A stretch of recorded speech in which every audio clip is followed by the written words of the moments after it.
Hey sunshine, welcome back to my channel, Alex in the Sunlight. I'm Alex and I'm so happy to see you. Please like this video, comment down below any requests or ruminations you may have, subscribe so we can spend more time together. Please consider becoming a patron over on my Patreon so you can get extra goods or discounts on personal readings with me, and also follow me on Instagram at Alex in the Sunlight. I'm starting this new thing where I'm going to be doing daily readings, just one card readings over there, and posting more little words of wisdom and things of that nature in my stories. So it's going to be good. So follow me over there. Let's connect over there. Okay? So the purpose of today's video is to find out what the energy is going to be, what we should expect, what's coming for us in this coming week of October 13th to the 19th. We kick off the week with the full moon in Aries, so I feel like it's going to be, regardless of what the cards say, a very powerful week. It may not be in the most overt way, or maybe it is, but I just feel like, Aries, it's the first sign in the zodiac. It's a very forceful sign. Like, they're big balls of energy. They are not afraid to be who they are. I feel like, we all go through periods, I think, where we're just kind of like figuring out who we are, and like not really sure how to express that into the world. But I feel like Aries is a sign that is very comfortable with being who they are, and I feel like that energy is going to aid us this week, especially in manifesting our dreams and manifesting the things that we want to see for ourselves in these last few months of 2019. Okay, so the overall energy for this week is the Six of Bows or Six of Wands in reverse. This is the Wildwood Tarot. This is what it looks like upright. So with this being in reverse, it kind of goes hand in hand with what I was saying with this full moon we're coming into the week with in the sign of Aries. So, Six of Wands upright in traditional tarot is usually speaking to accomplishment, abundance, feeling good about ourselves, forward movement, harmony in our finances or in our careers or just in our lives in general. Like, it's a really nice moment of like feeling good about yourself and feeling like, yeah, I did it. Like, I whatever I sought to do, it's either done or it's on the way. Like, I'm making moves, right? So it being in reverse is telling me that, yeah, we need to drop into who we are. I feel like this is asking us this week, what is your personal version of success? What do you need to make you feel like your life is going in the direction that you want it to go? What brings meaning to you in your life? I think that we may be tempted this week, or maybe we have been tempted to contrast and compare, to decide our worth based on what we see others doing or accomplishing or creating. And that's normal. It happens, especially in today's age when we're just constantly sharing with each other through social media, through digital media. It can make you feel like you aren't doing enough when you're watching everybody else. And with success, right, being measured largely in numbers and stats that are kind of separate, or maybe not separate, but not necessarily in tune with the individual divine experience. You know what I mean? Like, you can't measure your success, your worth, your wish fulfillment on someone else's numbers, posts, accomplishments, achievements. We are all on our own individual paths that intersect or aid others on their paths, but we're not meant to replicate, what we see other people doing. We're not meant to take off their shoes and wear them. You know what I'm saying? Like, we're meant to do us. Like, you're supposed to be doing you. So this week, that is the theme. And if you do find yourself achieving or having these little quiet accomplishments, really like celebrate that. And you don't need a party to do so. You don't need anybody around to give you a reason to celebrate, and you may even feel this week, we may kind of feel like we want to keep some stuff to ourselves, or maybe we're rebranding, or maybe we're coming up with new strategies or new ways that we're trying to just be out in the world, and that's great. Just keep it from a place of authenticity to you. And I feel like authenticity gets talked about a lot, but it's just kind of like everybody's trying to be authentic in the same ways, and so it just ends up continuing this cycle of copy and paste, when in actuality authenticity isn't something that needs to be forced, right?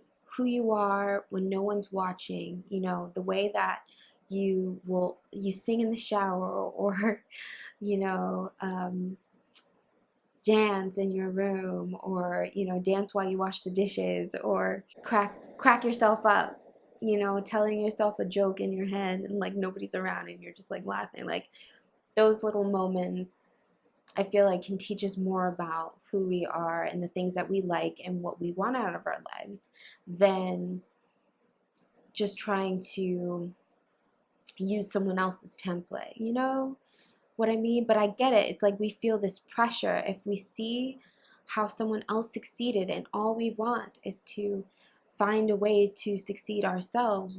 It's like I should just do what they've done. That will get me to where I want to be. And it doesn't work that way.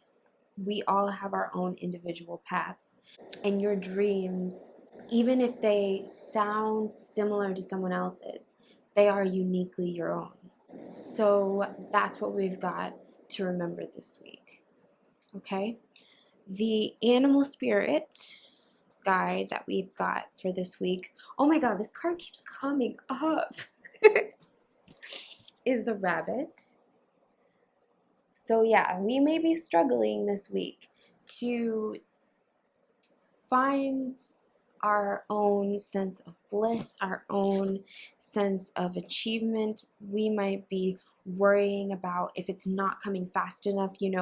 Maybe we've been working hard on a project or a business, and it's just not gaining the recognition or coming up with the results that we were expecting for all of our hard work. But the work that you do, regardless of if anybody else recognizes it or congratulates you or praises you, is worth it.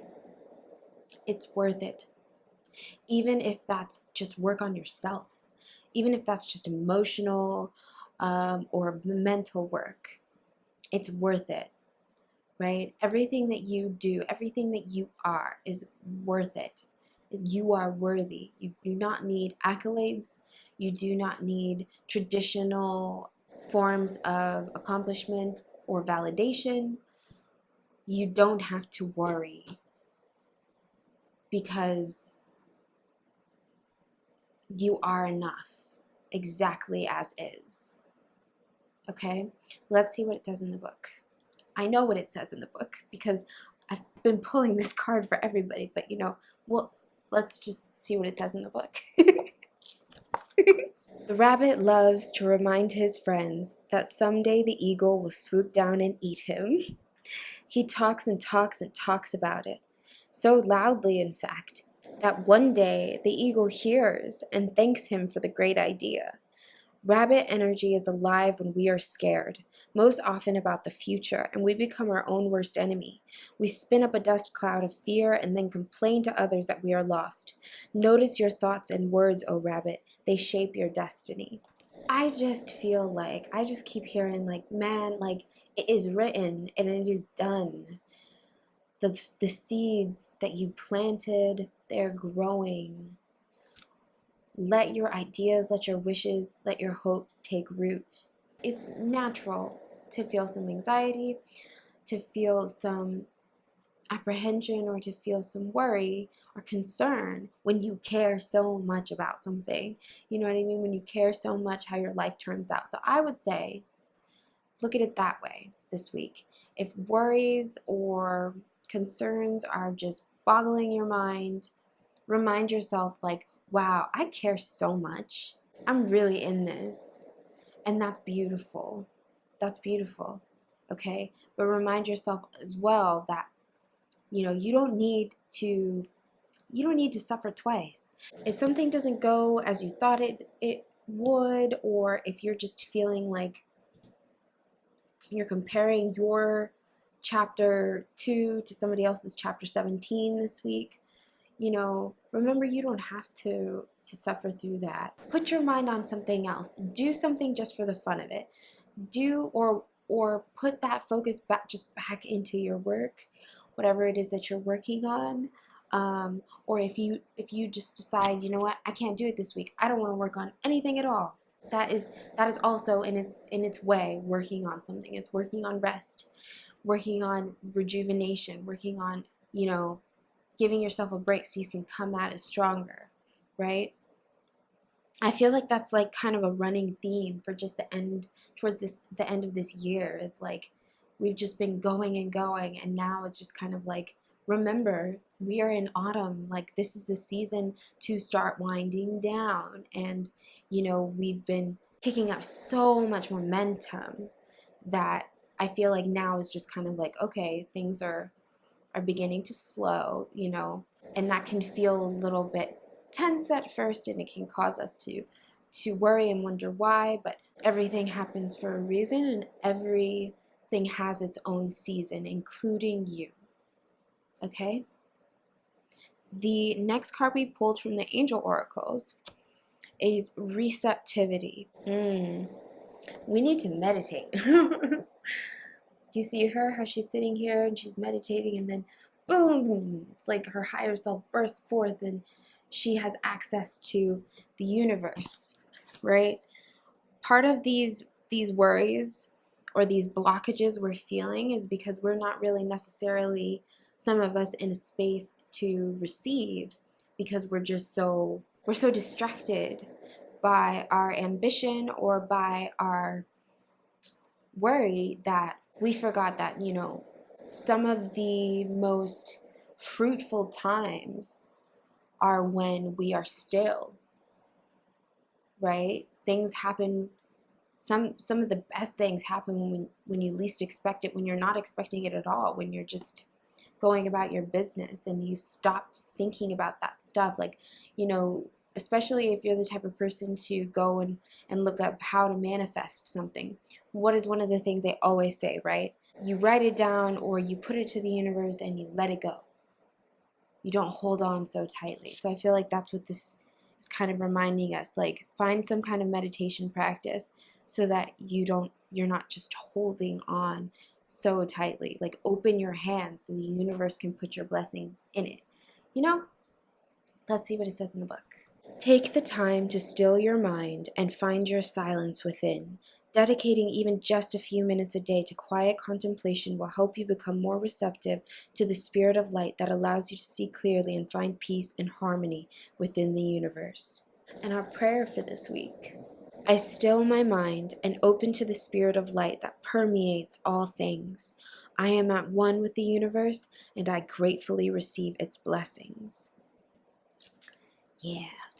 When I pull cards like this, especially for the collective, I sometimes say, like, just find some kind of way to rest or get still. If you don't find it easy to meditate, basically like do something else as a form of meditation. But I feel like this week it would really behoove us to actually meditate, to actually practice meditation, to sit down somewhere quietly, alone, preferably in nature, but if that's unavailable, in our own home, sage, clear the space, light some incense, find just your most comfortable seated position.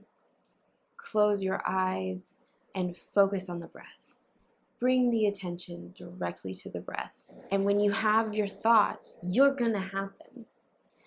But in this way, when you're having them, it's much more mindful. Like, okay, say I'm sitting here and I'm trying to meditate, and all of a sudden I'm worried, or I'm thinking about all of the million projects that I'm trying to accomplish or I'm trying to get done. In this space, I can observe that that is what I'm thinking about.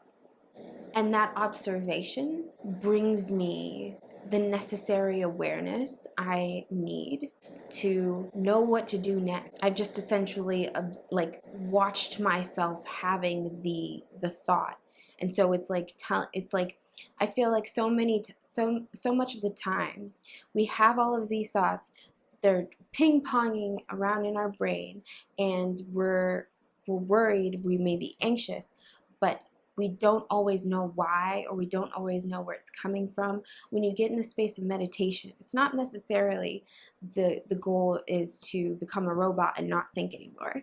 It's just like, okay, now I have set up a space to where I can look at what I'm thinking about, assess what I'm thinking about. Instead of just letting my thoughts rule me, now I can actually look at them. They're in the light now. So if your thoughts were a bunch of like shadow people just like running around across the room, and you're just like, what's going on? Meditation is like turning on the light. And now they're not in the shadows anymore. Now you can see them plain as day, and you can be like, oh, okay, I see what's going on here. You know what I mean? And the more we meditate, the less power those thoughts have over us, and the slower they move. They're not ping-ponging anymore. It's not that like they're not coming in, but they're just kind of like walking in instead of like running us over. You know what I mean? So find some time to meditate this week. Even if it's like a guided meditation, sometimes that helps, especially if you're like super beginner and you're like, I don't know what I'm doing. Guided meditations, 5 minutes. 5 minutes. The next card we pulled from the Earth Magic Oracles is Ocean, ebb and flow. We have to go with the flow. We have to be okay with the tide moving in and out of our lives. You know, it's like, you know, how when you're learning to swim out in the ocean, or maybe you don't learn to swim in the ocean, but like if you grew up by the beach like I did, you were taught at a very young age, you get caught in a current, swim parallel to the shore. Don't try to fight it. You will exhaust yourself, your muscles will give out, and boom, there you are, swept away. You know what I mean? So I feel like life is much of the same. We have to start coming to an understanding with the flow, the ebb and flow of our lives. Half of the battle is just the battle. Half of why it hurts so much sometimes when things don't go our way is because we have set it up in our head that it has to go our way or it's all bad. There's not much room there to discover what may be even more worth our while, what may be even more of what we wanted. We are co-creators with the universe. So to me, I say this a lot, every rejection is protection, you know? Course correction is very real.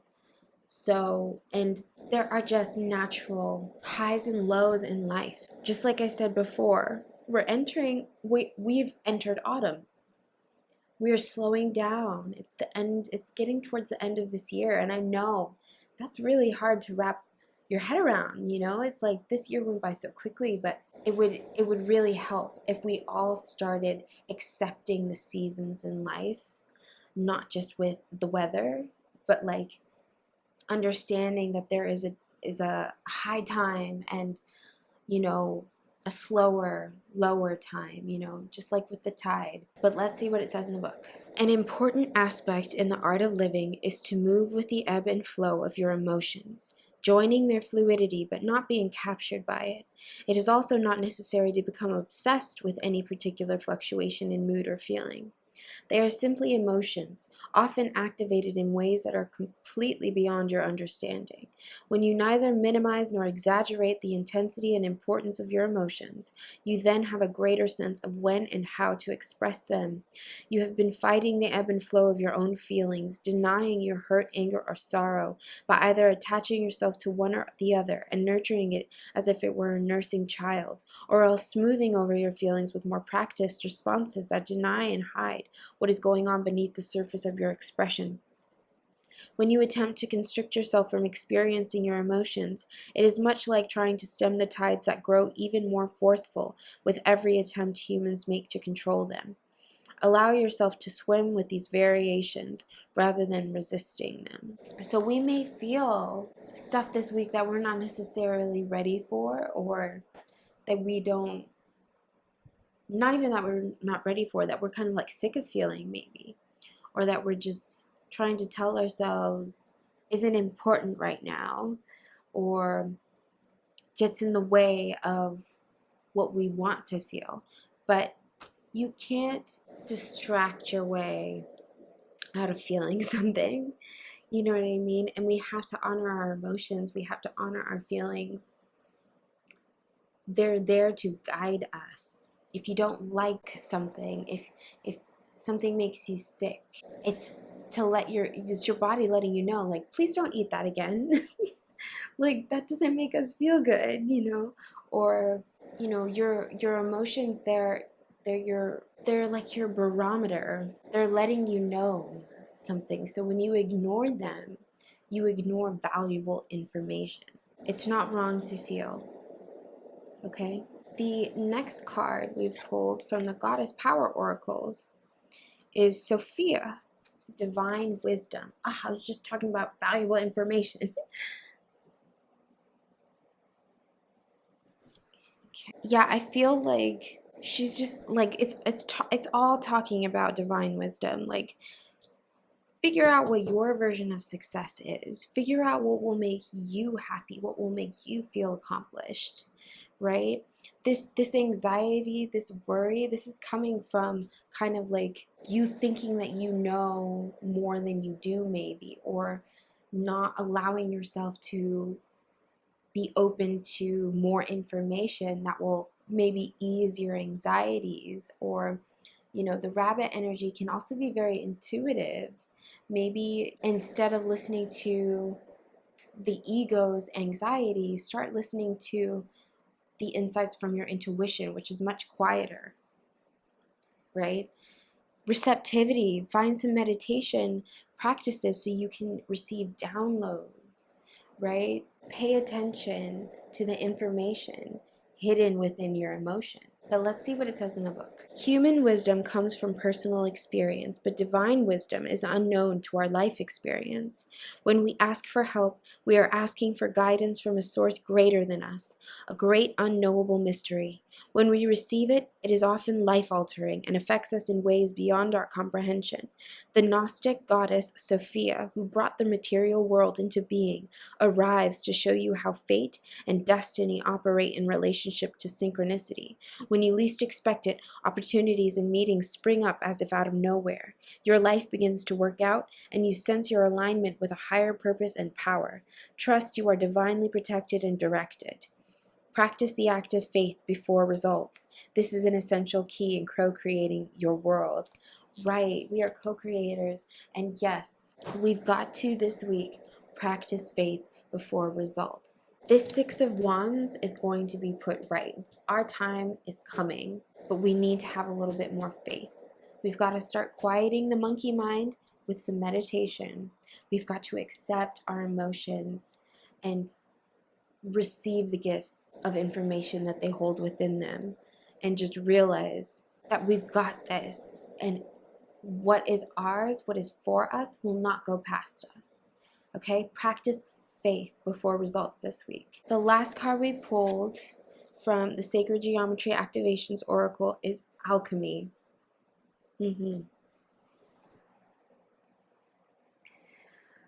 These reds remind me of the rabbit. So I feel like this is about transmuting the anxiety or the worry into faith. It says, the frequency of alchemy activates our magical ability and remembrance of the magic that we all hold inside. Each one of us has the potential to access the ancient knowledge that allowed the true alchemist to perform the miracles of transmutation. All of us are magical. All of us have the power to change our lives in the ways that we want to.